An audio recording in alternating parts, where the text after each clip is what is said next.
Hi, welcome back to my YouTube channel. ಯಾವುದೇ ನನ್ನ YouTube ಚಾನಲ್ನ ನೋಡ್ತಾ ಇದ್ದೀರಾ, ಪ್ಲೀಸ್ ಸಬ್ಸ್ಕ್ರೈಬ್ ಮಾಡಿ, ಲೈಕ್ ಮಾಡಿ, ಶೇರ್ ಮಾಡಿ, ಕಮೆಂಟ್ ಮಾಡಿ. ನಾನು ಇವತ್ತು ಸಜ್ಜಿಗೆ ಹೇಗೆ ಮಾಡೋದು ಅಂತ ಹೇಳ್ಕೊಡ್ತಾ ಇದ್ದೀನಿ. ಸಿಂಪಲ್ಲಾಗಿ ಬೇಗ ಕ್ವಿಕ್ಕಾಗಿ ಆಗುತ್ತೆ. ಬನ್ನಿ ನೋಡುವ ಹೇಗೆ ಮಾಡೋದು ಅಂತ. ಮೊದಲಿಗೆ ನಾನಿಲ್ಲಿ 1 ಲೋಟ ಬೆಲ್ಲ ತೊಗೊಂಡಿದ್ದೀನಿ, ಅಂದರೆ ಉಂಡೆ ಬೆಲ್ಲ ತೊಗೊಂಡಿದ್ದೀನಿ. ಅದಕ್ಕೆ 1 ಕಪ್ಪು ರವೆ, ಚಿರೋಟಿ ರವೆನೇ ತೊಗೊಳ್ಬೇಕು. ಇವಾಗ ನಾನು 1 ಗ್ಲಾಸ್ ಬೆಲ್ಲ ತೊಗೊಂಡಿದ್ದೀನಲ್ವ, ಸೊ ಅದಕ್ಕೆ 1 ಗ್ಲಾಸ್ ನೀರು ಹಾಕಿ ಕಲಗಿಸ್ಕೊಂಡು ಶೋಧಿಸ್ಕೊಳ್ಬೇಕು. ಅದು ಗಲೀಜು ಹೋಗಬೇಕಲ್ವ, ಸೊ ಅದಕ್ಕೆ ಅದು ಶೋಧಿಸ್ಕೊಂಡ್ಮೇಲೆ ಇವಾಗ ಮತ್ತೆ ಇನ್ನೂ 1 ಗ್ಲಾಸ್ ಹಾಕ್ತಿದ್ದೀನಿ. ಇವಾಗ ಒಂದು ಚಿಕ್ಕ 1/4 ಕಪ್ಪಷ್ಟು ರವೆ, ಚಿರೋಟಿ ರವೆ ತೊಗೊಂಡಿದ್ದೀನಿ ಅಲ್ವಾ, ಅದನ್ನು ಸಣ್ಣ ಉರಿಯಲ್ಲಿ 10 ನಿಮಿಷ ಉರಿಬೇಕು.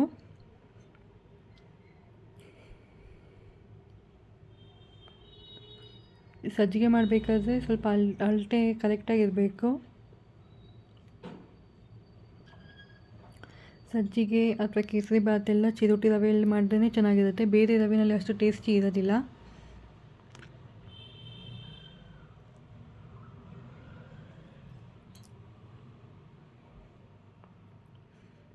ಯಾವಾಗಲೂ ಅಷ್ಟೇ ಬೆಲ್ಲ ಸ್ವಲ್ಪ ಜಾಸ್ತಿ ತೊಗೊಳ್ಬೇಕಾಗತ್ತೆ ಸಜ್ಜಿಗೆಗೆ, ಹಾಗೆ ನೀರನ್ನು ಸ್ವಲ್ಪ ಜಾಸ್ತಿನೇ ಇರಬೇಕಾಗತ್ತೆ. ಇವಾಗ ಆಗಿದೆ. ಇವಾಗ ಮತ್ತೆ ನಾನು ತೆಕ್ಕೊಂಡು ಅದೇ ಬಾಣಲಿಗೆ 3-4 ಸ್ಪೂನು ತುಪ್ಪ ಹಾಕ್ಕೊತಾ ಇದ್ದೀನಿ.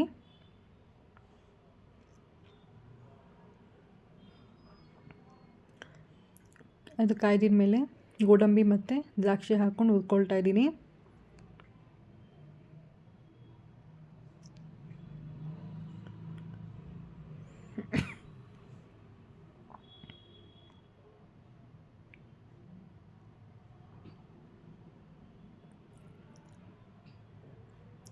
ಇವಾಗ ಆಗಿದೆ. ಈ ಟೈಮಲ್ಲಿ ಹುರ್ಕೊಂಡಿರೋ ರವೆಯನ್ನು ಹಾಕ್ಕೊಳ್ಬೇಕು.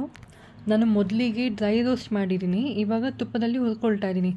ಆವಾಗ ಒಂದು 10-15 ನಿಮಿಷ ಮಾಡಿದೆ, ಇವಾಗ ಒಂದು 5 ನಿಮಿಷ ಅಥವಾ 10 ನಿಮಿಷ ಮಾಡಿದ್ರೆ ಸಾಕು. ಅಂದರೆ ಉರಿ ಕಮ್ಮಿನೇ ಇರಬೇಕು, ಹಸಿ ವಾಸನೆ ಹೋಗೋಷ್ಟು ಹುರ್ಕೊಳ್ಬೇಕಾಗತ್ತೆ. ಅದು ನೋಡಿದ ತಕ್ಷಣ ನಿಮಗೆ ಹಗುರವಾಗಿ ಆಗುತ್ತೆ, ಆ ಥರ ಆದರೆ ಸಾಕು. ಉರಿ ಜಾಸ್ತಿ ಮಾಡಿದ್ರೆ ಕಲರ್ ಚೇಂಜ್ ಆಗುತ್ತೆ, ಸೀದೋಗ್ಬಿಡುತ್ತೆ. ಸೊ ಉರಿ ಕಮ್ಮಿ ಇಟ್ಕೊಂಡೇ ಮಾಡ್ಕೊಳ್ಳಿ.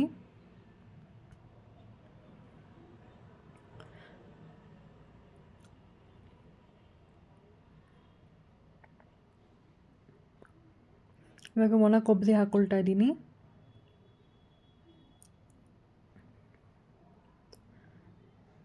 ಇವಾಗ ಆಲ್ಮೋಸ್ಟ್ ನೋಡಿ ಹಾಕಿದೆ. ಇವಾಗ ನಾನು ಬೆಲ್ಲದ ಪಾಕನ ಹಾಕ್ಕೊಳ್ತಾ ಇದ್ದೀನಿ, ಕಲಗಿಸ್ಕೊಂಡಿರೋದು. ಜಸ್ಟ್ ಅದು ಕಲಗಿದ್ರೆ ಸಾಕು ಬೆಲ್ಲದ ಪಾಕಗಳು, ಒಂದೆಲೆ ಪಾಕ ಥರ ಏನು ಬೇಡ. ಇವಾಗ ಸ್ವಲ್ಪ ಹಾಕ್ಕೊಂಡು ಸ್ವಲ್ಪನೇ ಹಾಕ್ಕೊಂಡು ಮಿಕ್ಸ್ ಮಾಡ್ಕೊಳ್ಬೇಕು. ಒಂದೇ ಸಲ ಹಾಕ್ಕೊಂಡೆ ಗಂಟಾಗ್ಬಿಡುತ್ತೆ. ನೀವು ಇದು ನೀರು ಸ್ವಲ್ಪ ಜಾಸ್ತಿ ಆದರೂ ಪರವಾಗಿಲ್ಲ, ಯಾಕೆಂದರೆ ಅದು ಗಟ್ಟಿ ಆದರೆ ತಣ್ಣಗಾಗಿದ್ಮೇಲೆ ಗಟ್ಟಿ ಆಗುತ್ತಲ್ಲ, ಆವಾಗ ಹೀರ್ಕೊಂಡು ನೀರು ಸ್ವಲ್ಪ ಗಟ್ಟಿ ಆಗೋಗ್ಬಿಡುತ್ತೆ.